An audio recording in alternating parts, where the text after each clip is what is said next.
Hi everyone.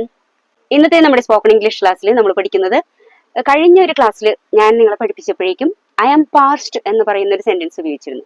അതുപോലെ അതിനു മുമ്പ് ഐ ആം സ്കേർഡ് എന്ന് പറയുന്ന സെന്റൻസ് ഉപയോഗിച്ചിട്ടുണ്ട്. അപ്പോൾ നമ്മുടെ ഒരു വ്യൂവറിന്റെ സംശയമായിരുന്നു എന്തുകൊണ്ടാണ് ഐ ആം പാസ്റ്റ് എന്ന് ഉപയോഗിക്കുന്നത്. കാരണം ഐ പ്ലസ് ആം എന്ന് പറയുമ്പോഴേക്കും അത് നമ്മളിപ്പോൾ വർത്തമാന കാലത്തിൽ പ്രസന്റ് ടെൻസിൽ ഉപയോഗിക്കുന്ന ഒരു ഫോം ആണല്ലോ. അപ്പൊ അതെന്തുകൊണ്ട് അതിന്റെ ശേഷം അവിടെ പാസ്റ്റ് അല്ലെങ്കിൽ സ്കേർഡ് എന്നൊക്കെയുള്ള രീതിയിൽ എന്തുകൊണ്ട് പാസ്റ്റ് ടെൻസ് ഫോം ഉപയോഗിച്ചു എന്നൊരു സംശയം. സ്വാഭാവികമായിട്ട് ഇംഗ്ലീഷ് പഠിക്കുന്ന എല്ലാവർക്കും വരുന്ന സംശയമാണ് എന്തുകൊണ്ടാണ് ഇങ്ങനെ ഉപയോഗിച്ചത്. അപ്പൊ ഇന്നത്തെ ക്ലാസ്സിൽ നമ്മൾ അതിനെ കുറിച്ചാണ് ഡിസ്കസ് ചെയ്യുന്നത്.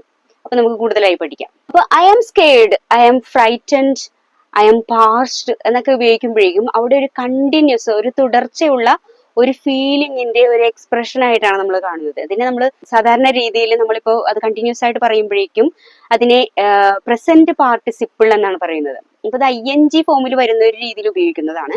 അപ്പോൾ ഈ സെന്റൻസിലും അതുപോലെ തന്നെയാണ് വന്നിരിക്കുന്നത്. അതായത് ഐ ആം പാസ്റ്റ് എന്ന് പറയുമ്പോഴേക്കും എനിക്ക് ദാഹിക്കുന്നു എന്നുള്ള ഒരു എക്സ്പ്രഷൻ ആണ് അതിനകത്തുള്ളത്. അപ്പൊ ഈ ദാഹം എന്ന് പറഞ്ഞിട്ടുണ്ടെങ്കിൽ ആ ഒരു പർട്ടിക്കുലർ മോമെന്റിനല്ല, അതിനുശേഷം ആ ദാഹം തുടർന്നുകൊണ്ടിരിക്കുന്നു എന്നുള്ള രീതിയിലുള്ള ഒരു എക്സ്പ്രഷൻ ആണ് അതിനകത്തുള്ളത്. I am past. ഇനി ഐ ആം സ്കേർഡ് എന്ന് പറയുമ്പോഴേക്കും എനിക്ക് ഭയമാണെന്നാണ് അതിനർത്ഥം. അപ്പൊ ഈ ഭയം എന്ന് പറയുന്നത് അവിടെയും ഇതൊരു പ്രസന്റ് പാർട്ടിസിപ്പിൾ ആയിട്ടാണ് ഉപയോഗിച്ചിരിക്കുന്നത്. അതായത് ആ ഭയം അവിടെ അങ്ങോട്ട് തീരുന്നില്ല, അത് തുടർന്നുകൊണ്ടിരിക്കുന്നു എന്നുള്ളൊരു സൂചനയാണ് നമുക്ക് ആ സെന്റൻസിൽ നിന്ന് കിട്ടുന്നത്. അപ്പൊ ഇന്നത്തെ ക്ലാസ്സിൽ നമുക്കത് നോക്കാം. ഇപ്പൊ ഐ ആമിന്റെ കൂടെ അല്ലാതെ നമുക്ക് ഇത് ഉപയോഗിക്കാം. ഇപ്പോ ഷീ ഈസ് സ്കേർഡ് എന്ന് ഉപയോഗിക്കാം അല്ലെ. അല്ലെങ്കിൽ നമ്മളിപ്പോ എനിക്ക് നിരാശയാണ്, അല്ലെങ്കിൽ ഞാൻ നിരാശനാണ് എന്നൊക്കെ പറയുന്ന രീതിയിൽ പറയുമ്പോഴേക്കും എങ്ങനെയാ പറയുന്നത്? I am depressed, I am depressed എന്ന് പറയും. ഇവിടെയും I plus am plus depressed എന്നാണ് ഉപയോഗിക്കുന്നത്.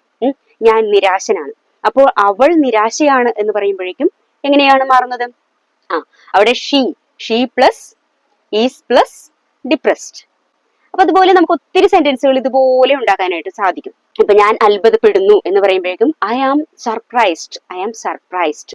ഇനി ഞാൻ ക്ഷീണിതനാണെന്ന് പറയുമ്പോഴേക്കും ഐ ആം എക്സോസ്റ്റഡ് എന്നുള്ളൊരു ഇത് നമ്മൾ പഠിച്ചിട്ടുണ്ട്. I am exhausted. ഞാൻ അത്ഭുതപ്പെട്ടു പോയി അല്ലെ, അത്ഭുതപ്പെട്ടു പോയി. ഇവിടെയൊക്കെ നമ്മൾ ഓരോ വികാരങ്ങളാണ് എക്സ്പ്രസ് ചെയ്യുന്നത് അല്ലെ. നമ്മുടെ അത്ഭുതം എന്ന വികാരം, അല്ലെങ്കിൽ ദേഷ്യം എന്ന വികാരം, സന്തോഷം എന്ന വികാരം, അങ്ങനെ പല വികാരങ്ങളും. അതുപോലെ നമ്മുടെ എല്ലാ ഫീലിങ്സും, ഇപ്പൊ ദാഹം, വിശപ്പ്, ഇങ്ങനെയുള്ള എല്ലാ ഫീലിങ്സും ഇതേ രീതിയിൽ തന്നെ നമുക്ക് എക്സ്പ്രസ് ചെയ്യാനായിട്ട് സാധിക്കും. അതൊരു നിമിഷ നേരത്തേക്കല്ല, തുടർന്നുകൊണ്ടിരിക്കുന്ന രീതിയിലാണ് എക്സ്പ്രസ് ചെയ്യുന്നത് മാത്രം. നഷ്ടധൈര്യനാകുന്നു, അപ്പൊ ഐ ആം ഡിസ്കറേജ്ഡ്. ഞാൻ ധൈര്യവാനാകുന്നു, ഐ ആം എൻകറേജ്ഡ്.